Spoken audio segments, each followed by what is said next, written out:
Sure. You gotta ask who, not how. Who do I get to help me with this? Not how do I figure. So I posted the other day and was like, while most people are spending their time trying to figure stuff out, we're investing our time figuring out who do we hire that's already figured it out. Welcome to the Marketing for the Culture podcast, powered by the African American Marketing Association. Each week, we'll bring you an insightful conversation from some of the best experts in our industry on how to advance our career. Join the collective of Black marketers across the world, advancing their brand as we work towards creating a collaborative community. Hey, what's going on, everybody? It's your homie CG Fire Gang, aka CL Palmer, here again with another edition of Marketing for the Culture. And today I have a very special guest. I have somebody who's helped a lot of entrepreneurs in their journey. And right now we're looking at $500 million in sales. We're just going to say that right, $500 million. Actually, $1 billion now. Actually, officially. It's officially $1 billion. Yeah. So everything I got is outdated because we out here growing at a rapid pace. For sure. And that's what I love to hear.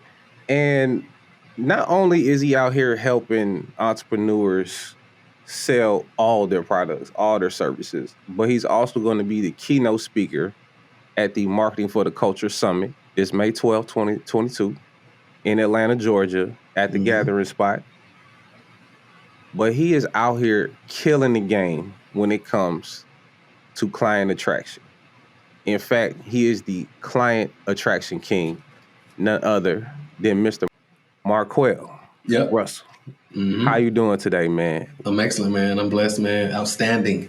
Excited to be here, man. New day, new opportunities.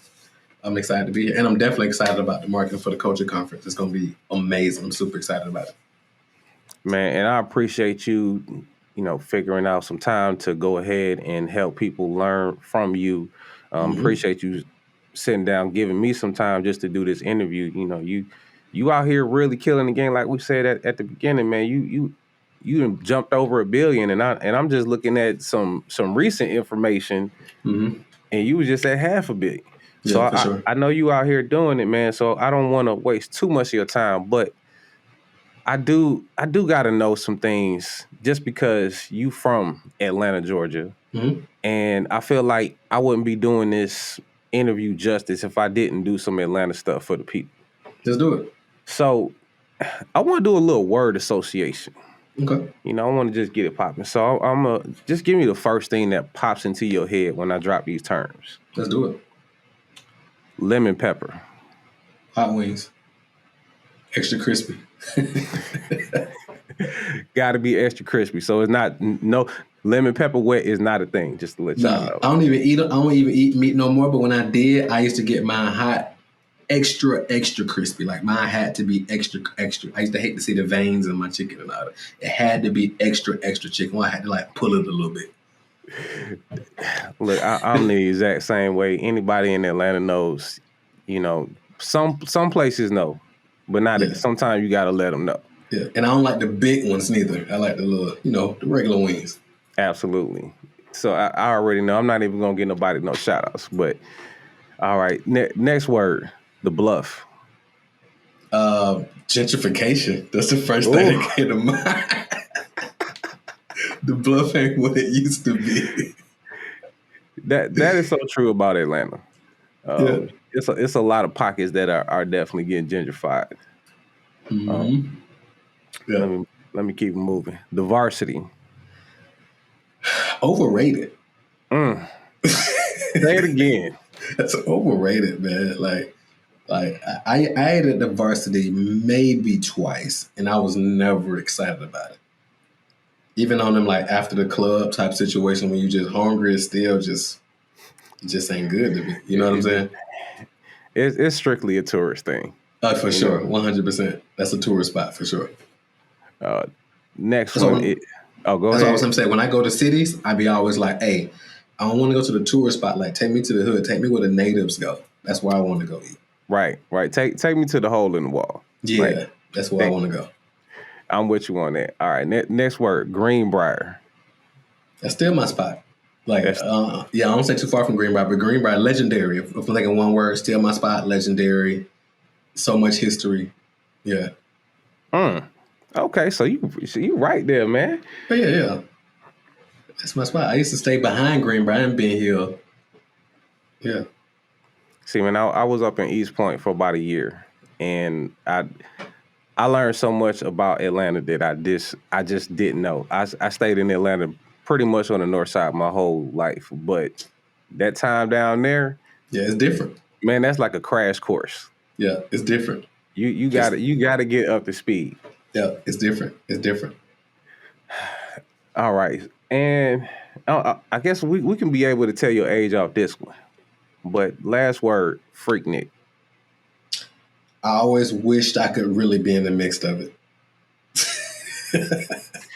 So you just missed it, just like everybody else I in this just generation. missed it. I heard stories. My people were going down there, but I can't say I was like in the mix. That was right before me.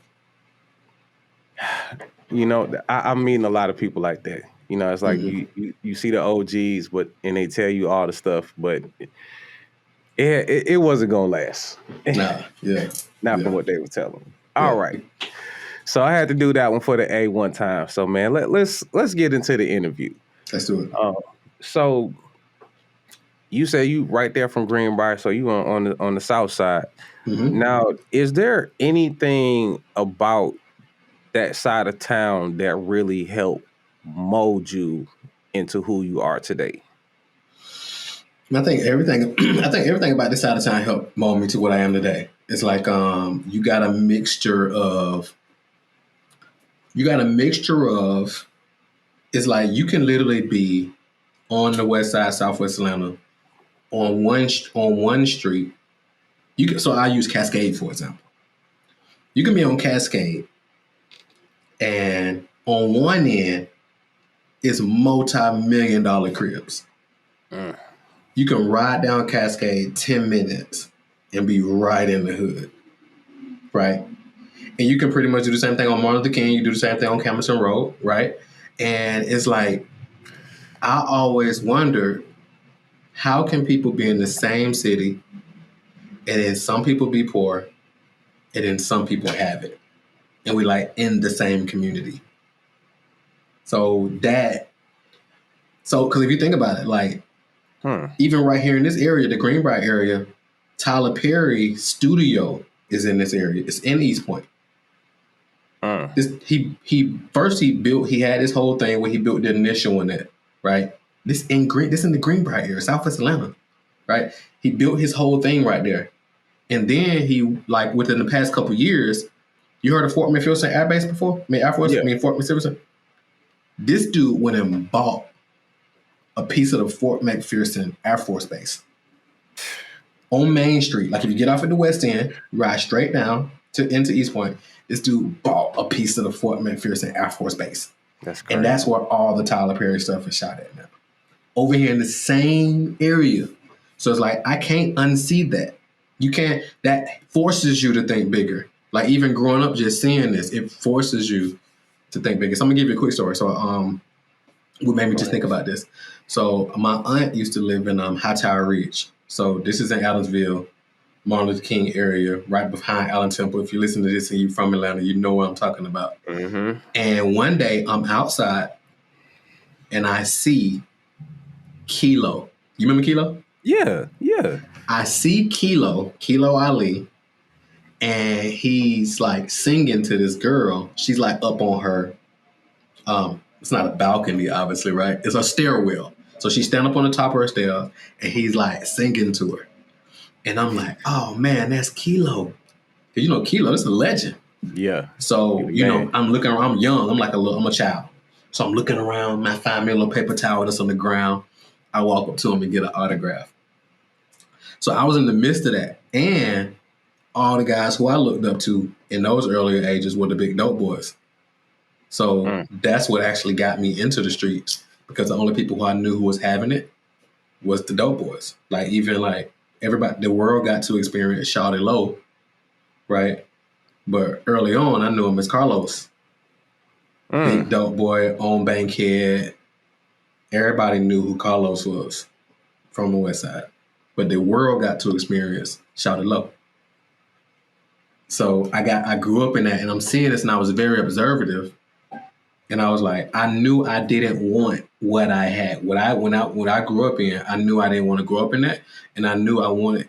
Because I wasn't thinking about kids now that they're early, but I knew I didn't want to grow up and have the reality that my relatives had. I knew I wanted to be wealthy even when I was very young. Just didn't know how I was going to do it. But the dope move was the only one I knew, so that's the route I went. Man, that's interesting. Just the way you put that. Because I think about Atlanta, and it's so big, but yet it's so small at the same time. Like you can't get to one place without driving 30 minutes. Yep. But it's kind of the same everywhere. And like you said, you got rich people, poor people, all they're going to the same Walmart. Mm-hmm. You know, like it's all right there. So it's hard to limit what you think is possible when it's not hard to see. And that kind of brings me into my next question, because one thing I noticed from looking at you online is you're really in the mindset. Yeah. And to me, that's part of the pillars. Like I'm actually working on something, and it's going to be for all the AMA members. But it's basically going to be a mix of three. It's technique, technology, and mindset. Mm-hmm. And to me, those are the three things that can help create a better marketer. Mm-hmm. And that last one, that mindset, to me, especially personally, is the thing that is most of the battle. Mm-hmm. Because whether you feel like you can do something or you can do it, you're probably right. Yep. So tell me, how much, I guess, mindset development did you have to do in order to like propel yourself to where you are now? Man, I'm still doing it. It's like an ever-going process. It's just different. I'm always doing the mindset stuff. I'm always adding on to it, right? I even work with a therapist every week, right? It's like I'm always leveling up. The mindset is everything. It's like, especially coming from where I come from. So like when I first got introduced to this whole world, I got introduced to network marketing first. I didn't make a ton of money in network marketing, but what I did get from network marketing was the mindset stuff. That's why I was introduced to personal development. That's why I was introduced to Les Brown. That's why I was introduced to Jim Rohn. That's why I was introduced to Earl Nightingale. But the biggest thing was like, wasn't nobody black really teaching none of this stuff, right? It was like all white cats. So it was like, I'm like, where the brothers at? And I eventually got introduced to my brother now, Brian Bean. I got introduced to my brother, Jerry Clark. These cats were playing at a high level and they were teaching it. But I had to like dig through a lot to find these nuggets in there, right? But it was just like the Mark Victor Hansons and all these different cats. So I was obsessed with what they were teaching. And one of my biggest things was I wanted to learn this stuff and teach it, and specifically share it with our people, right? Even with direct response marketing, like when nobody teaching direct response marketing, like for real. And then even if you look back at all the people we studied from a direct response marketing, I studied all of them: the Halberts, the Kennedys, the Capels, the Ogilvies, all these ancient direct response marketing cats. They're all old white cats. When nobody black, I was very intentional about it. And I was like, I even did some surveys and I was like, what black ancient, I'm just using the word ancient loosely, direct response marketing people are there that's black? The only one that came up, and I can't even think of the brother's name right off, but I ended up getting this book. It was one brother from Chicago, but it's not even direct response. He has an agency, but it's more like traditional brand advertising marketing. Ain't no brothers who was teaching it, right? Not who was getting credit for it. But I was like, I wanted to change that. So I just obsessed myself with learning. So, and I'm still obsessed with the mindset, because there's three things you got to have. And I think I got this from my brother, Marcus Rozier. Shout out to Marcus, my brother, client, friend, all that good stuff. And he basically says, it's three things you got to have. You got to have mindset. That's first and foremost. Got to have that. You got to have skill set, right? And then you got to have a tool set, right? But the mindset is everything. The only thing that separates somebody who makes $1 million a year from somebody who makes 6 figures a year is typically their mindset. Somebody who makes 8 figures a year 7 figures a year is typical of that mindset. Some people say, well, Marquel, what's the difference in charging $3,000 for my package or $5,000 for my package? Well, I'm like, the 6 inches between your ears. They're like, what's the difference in charging $3,000 to $10,000? Well, the 6 inches between your ears. Like I say, everything is mindset. Like you getting in shape. The difference in you getting up, you already know what to do. You need to work out. You need to eat different. But the mindset is going to keep you from doing it. Right? So, you need to put the video out. Your mindset is what stops you from doing it. Not that you don't know what to do. You already know what to do. Right? But you just ain't doing it. I mean, I know you talking to me, but I felt like you was talking to me. Like I took in all of that right there. Mm-hmm. Oh man. So many different places I could go with that, man. But it's funny you said that, and because I'm actually working on something that is purely about mindset, and it's with the brother. Mm-hmm. And when we first started, we felt like it's important that we do this with some soul. We do this with people that can feel, the texture of how we get down, but what it's doing is it's helping you with your mindset. Mm-hmm. And so we've been really digging our heels in on that. And so what you just said really confirms a lot of how we felt. Like it's just not enough of us out here to get people on that right track. And when we're doing some of the research, and I'm gonna get your opinion on this. I want you to tell me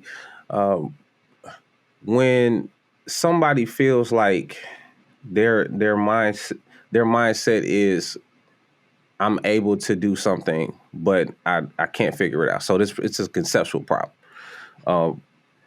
Is this more of a DNA thing? Because I look at you, and you had your mom's. She had the telemarketing business, mm-hmm. And then I look at you. I'm like, you came out like that, mm-hmm. Almost. And then you look at some people who can't quite figure it out. Yep. So, is it a nature versus nurture thing? And are you the type of person who can actually help people get to where they need to be? Yeah, great question. So I think DNA can be a part of it, but I don't think it's 100% a part, because I got 2 sisters also, and they aren't business owners, right? They aren't, you know what I'm saying? Not saying they can't be, but they aren't, right? So I think it was part the DNA, because like a lot of people say a lot of what I do and how I operate reminds them of my mom. So I think I did get some of that there. However, I've also felt the urge and, like you said, nurtured it as well. So I think it's some nature and some nurture, because I've nurtured it also by learning, by growing. And I've always had that craving to grow and do more. And I just actually, instead of most people they run from it, I actually went towards it because I knew what I wanted, right? Now, am I the type of person who can help people get to where they want? Yeah, if they really want to go. I'm not in the business of dragging people. But if they want to go, definitely got the formula to help them do it. We've done that over and over and over and over. But you got to want to go. It ain't for everybody. I tell people all the time. The internet has made people feel like you got to be an entrepreneur. If you're not an entrepreneur, you're a loser. It's I don't believe that. First of all, you don't have to be an entrepreneur. The internet just market that to us. For example, you don't got to build something. You can link up with somebody who's building something and help them build. It's a book called Rocket Fuel. And it talks about being a visionary and being an integrator. And being able to, it's somebody can be a visionary, but the integrator actually helps make it happen. Right? So for example, but a lot of times, especially in our culture, we won't submit, I'm going to just use that word loosely, to somebody else's vision to help them build that. We feel what they're doing is, let me go. For example, so I love what Michelle and the whole squad is doing with, what you call it, AMA, the African American Marketing Association. Genius. So obviously I could be like, you know what? That's a dope concept. What if I created an African American Marketing Association with Jordan Auckland? It's like, no, that don't make sense. I want to connect with her, connect with what they're doing, and then let's help grow that, however I can bring to the table, right? So our community has a major issue with that for many reasons. Sometimes we feel like we got to be the face. Sometimes we got to be able to say, we did this, we created this, but it don't got to be like that. So if you think about Google, if you think about Facebook, if you think about Microsoft, think about it. Your brother Steve, if you ever heard of Steve Ballmer? Absolutely. Steve Ballmer owns the Clippers, and he's a multi-billionaire, right? Bought him cash. He bought him cash. Bought him cash. He was Bill Gates' boy in school. Came on, and then now as a result of just the relationship blew up. He's like, I ain't got to be the face of Microsoft. Most people don't even know who he is. If you walk through Walmart right now, most people won't even know who the man is. He don't care. He was locked in with Bill Gates. Same thing with Facebook. Everybody who was locked into him with the IPO. All this, we can go on and on and on. Think about it. Right. Most people don't know who Steve Wozniak is. You know who Steve Wozniak is? Yes. Most people don't know who he is. This is the guy who helped start Apple. Everybody know, what's the name though? Everybody know Steve Jobs though. Most people don't know who Paul Allen is. Paul Allen helped start, I think he owned the Seahawks and some other team. He helped start Microsoft, right? And I can go on and on and on. But John Ivey, most people don't know who John Ivey is. John Ivey is the guy who created all the iPhone technology, the iPad technology, all the different type of stuff. Like he created that stuff. Like don't nobody know who he is. Like you put up next to him at the gas tank, like you wouldn't even know who he is. You know what I'm saying? But it's like these cats was like, all right, these dudes are building something. These dudes are visionaries. How do we tap in and then help build this? Because we helped do this. The people who helped start Google, it's like, yeah, these brothers, they started it, but they're like, based on what I brought to the other people who was part of it in the earlier days, they're like, based on what I brought to Google, we've helped the whole world be able to get information more easily. Yes, I was part of that, but our culture, just from my particular experience, and it's arguable, but from my particular experience, from what I've seen, we have a challenge with that. And I know it goes back to slavery and all that, but it's like, all right, cool. It's 2022 now. We got to make some shifts. So I know that was a super long answer to your question, bro. No, man, that was perfect because I know exactly what you're talking about. I wanted to work with a lot of different people, but they couldn't work it out. I'm just like, hey, man, it's like you doing something. I got a little something going on. We should probably just put it together and see where it goes. Like maybe we could just, split it on the back end if it's really about some money. But it's like you said, they want to do their own thing and do it their own way and be the face and have those stats and be able to flex on it. So it's hard to come from that type of culture and environment. So I guess the follow-up question to that is when you're giving advice and given the way you look and your whole get down, is it easier to get white people to listen to you than it is black people? So the majority of our clients, 99% of our clients historically are black. Yeah. So the majority of our clients are black. That's one of the most exciting. Yeah, that's one of the most exciting things, right? Because we're helping break. And a lot of times my team and my therapist and my CPA had to remind me of really what we're doing, right? So we got a team of like 30-something people. Just the generational curses that we're breaking based on what we're doing, right? So I wouldn't say it's easier. Even some black people be standoffish when they see me. I get the most hate and the most negative comments on my ads and so forth from black people. I get a comment from a white person every now and then, but the majority of them historically are black people. Okay. Straight up. The goal. Oh, you got goals if you want to. I had a white guy comment on the ad the other day. He was like, turn your hat around like an adult. He said something about my hat being to the back. You know what I'm saying? We But still doing that. I had black people like, hey, your goal, if you want people to take you seriously and professionally, you can't be out here with gold teeth in your mouth and this, and the third. And, I got clients who said they were standoffish at first. They was taken back when they first seen me hit the stage or they first seen me. It was like, wait a minute, like straight up. And they were really, because it's come from programming. Like we're taught, Yeah. you don't trust a person with gold teeth in their mouth. If you want to be professional, you got to wear suits. You got to do this. You got to do this. You got to do this. You got to do this. You got to you got to scratch up all these things to be worthy. Right. And it's just us. I be in the room with these white boys. White boys come to the stage with no socks, no shoes on, a fisherman shirt, fisherman hat, ain't bathed. But people like bow. You know what I'm saying? That's wild. You have a point. You're right. They definitely come through with the flip flops on, cargo pants, and they're hanging on to every single word. Yeah, 100%.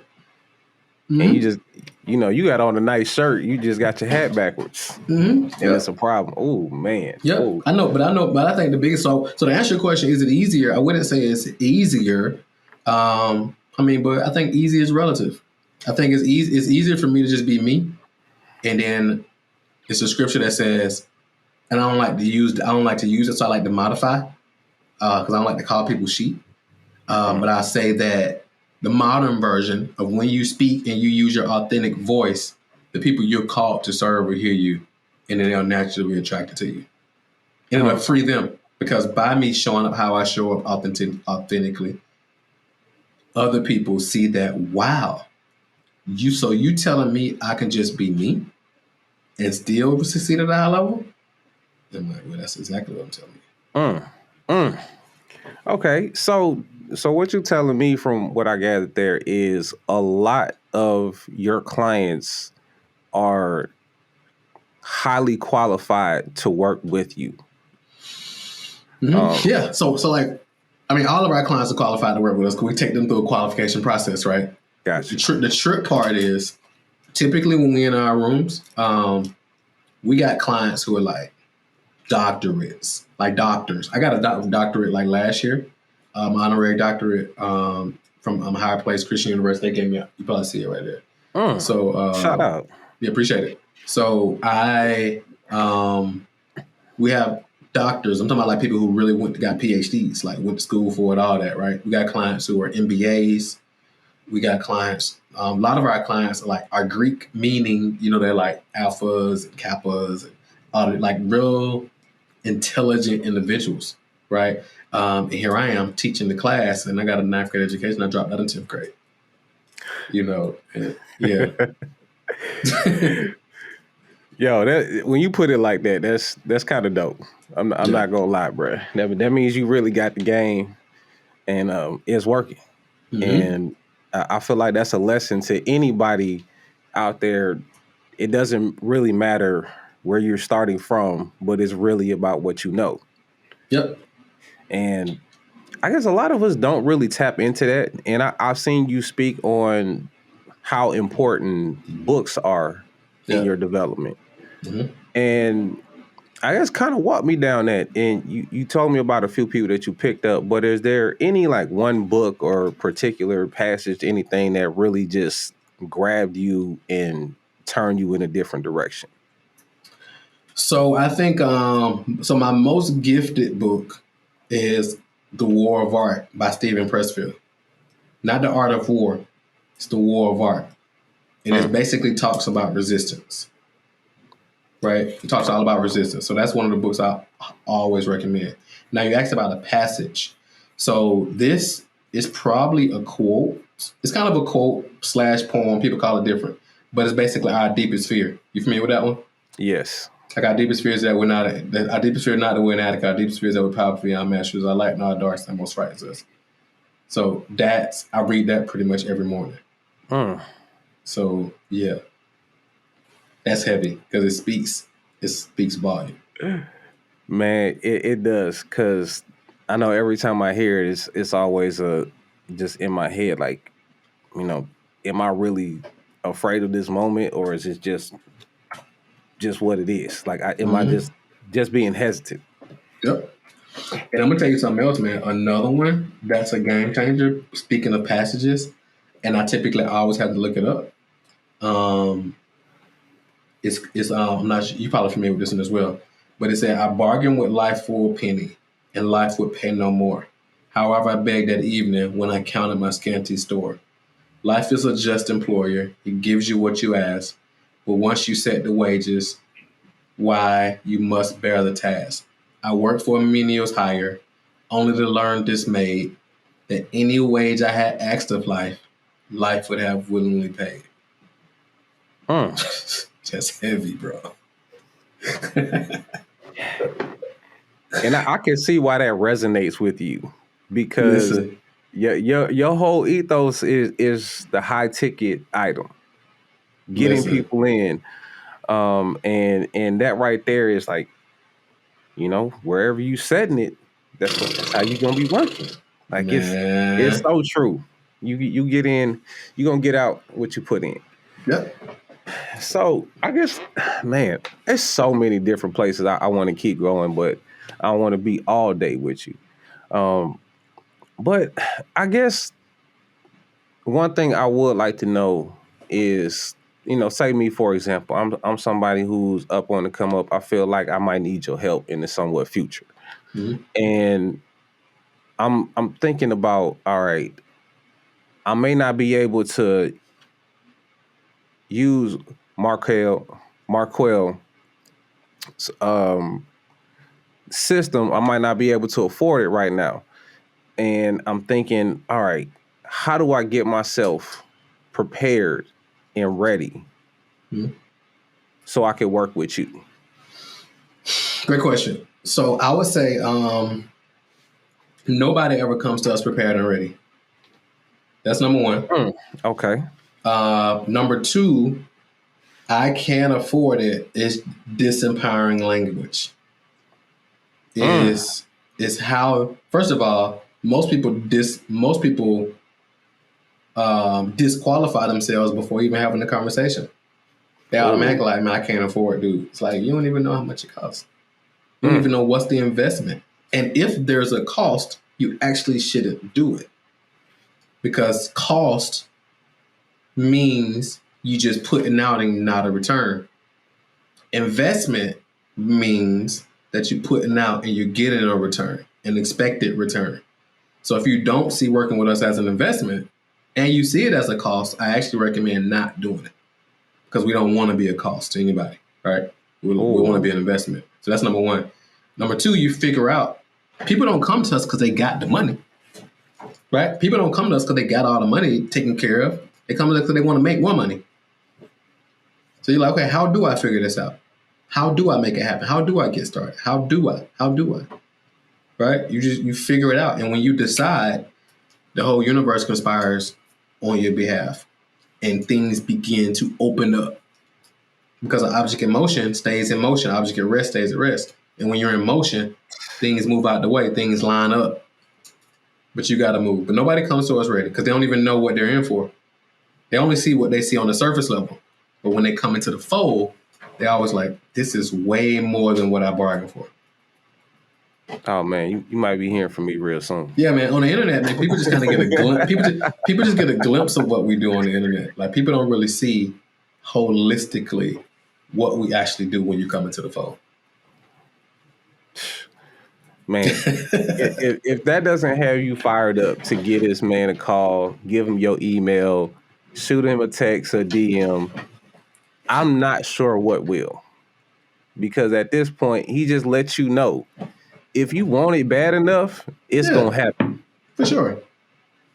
And man, I love that. I love that attitude, because I don't think people are that forthright with what you just said. It's like, it's not a cost, it's an investment. Yep. And if you think that you had to be at a certain level to come in the room, then you're already not on the level. Yep. Because some people will say, I'm going to keep doing what I'm doing to finally get to a point where I believe I need to be. Well, I'm going to keep doing what I'm doing that's not working in my particular perspective to continue to get to where I want to be that I've never gone. But I'm going to figure out how to get there to then be ready to work with you to get me to a new level. It's like, you can't get somewhere you've never gone on your own. I mean, you could, but it's going to take you way longer than plugging into somebody who's actually done it already. You know what I'm saying? Like, for example, I'm on the south side, you on the north side of Atlanta. It's like, I could get to you, but it's like, if you're not from Atlanta at all, and you just tell me, hey, get on 285 North, come straight out, get off on Roswell Road.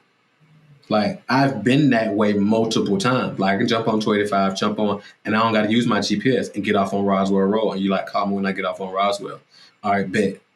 I know how to do that. I've done it before. But somebody who hasn't done that, they like, 285 what? Notice I ain't say 285 east, north, none of that. You just said hit 285, get off on Roswell. I know what 285 to go because I've been there multiple times. Right. And I could take somebody else. Look, man, look.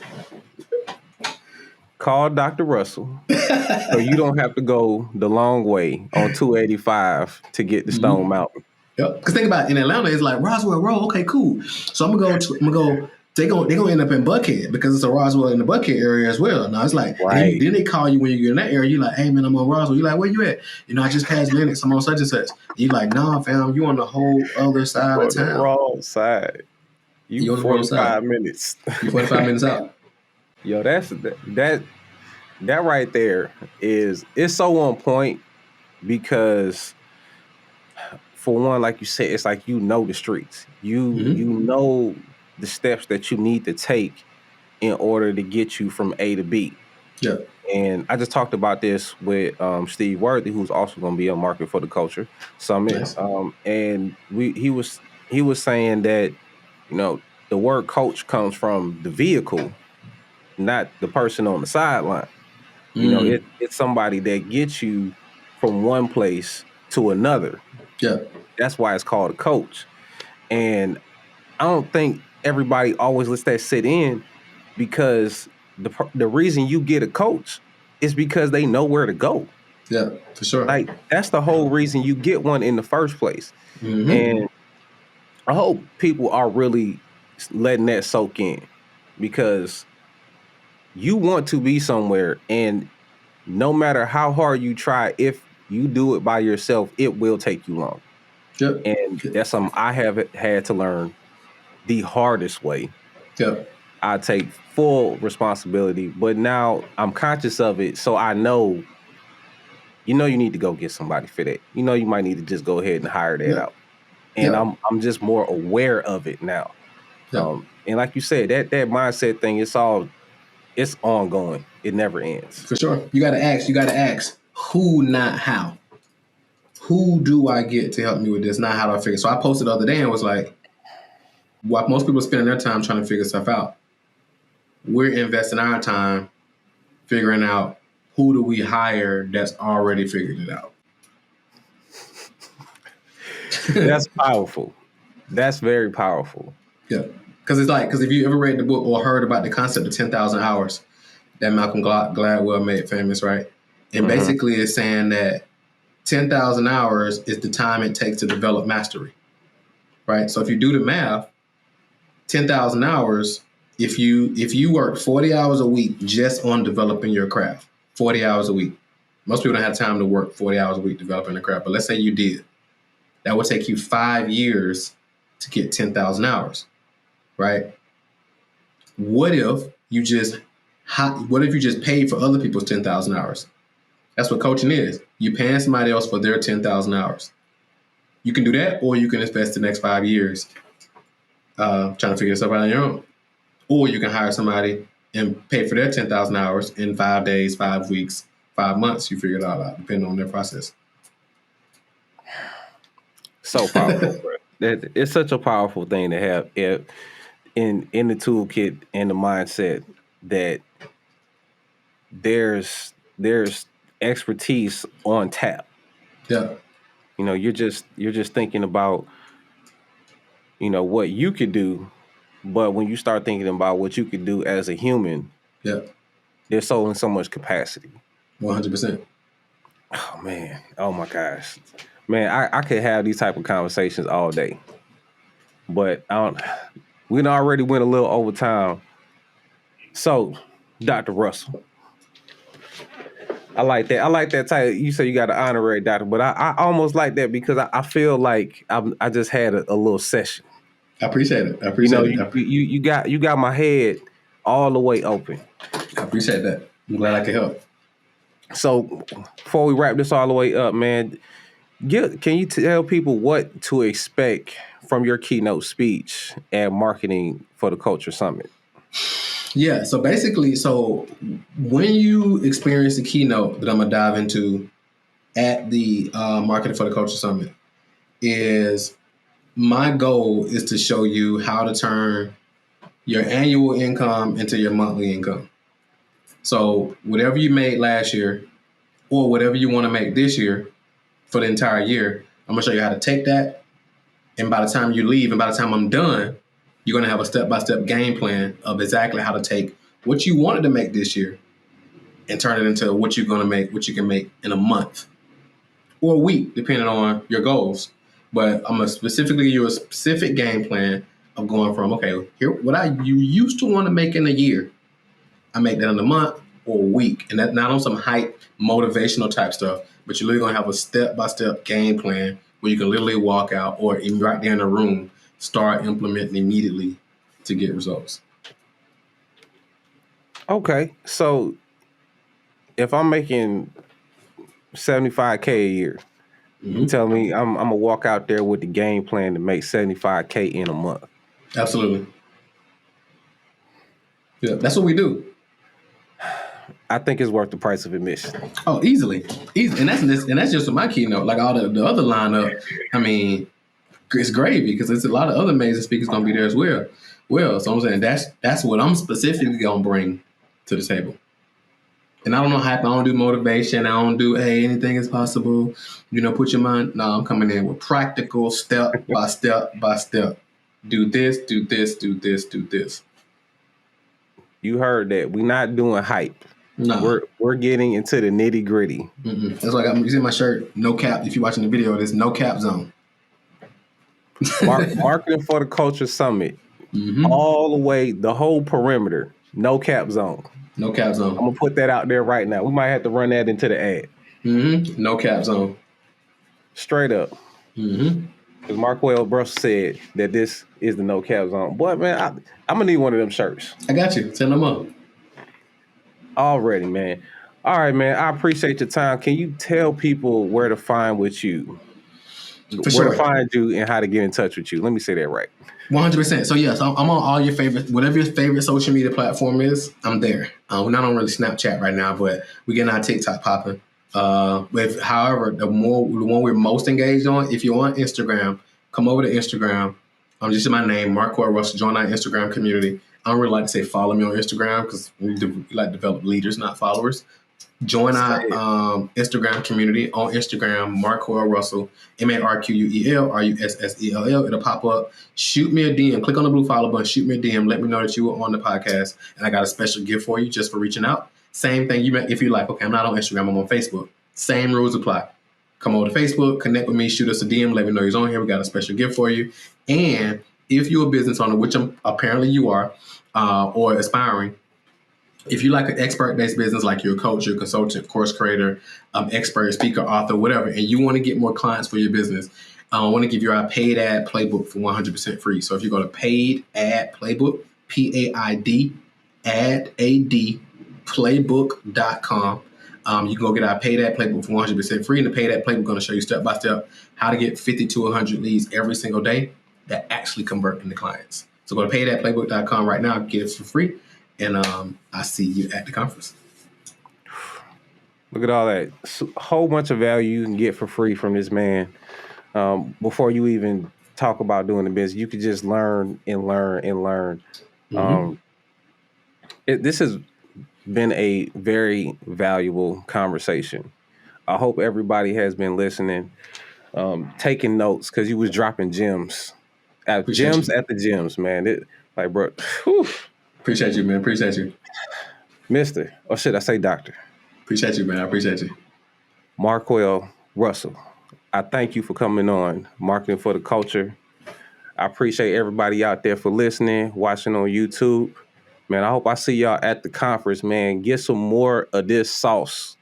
May 12th. Be in the building. The official No Cap Zone. The whole perimeter. And can't wait to see y'all, man. And with all that said, man, we out here. Peace. Peace. Thank you for listening to Marketing for the Culture podcast. If you haven't already, please subscribe, whether it's on Apple, Google, Spotify, or your favorite podcast platform. And of course, our videos are on YouTube. If you have a moment, feel free to give us a rate, review, or just comment. We appreciate our sponsors for their continuous support. Also, if you're interested in learning more about our sponsors or becoming a member of the African American Marketing Association, visit aa-ma.org.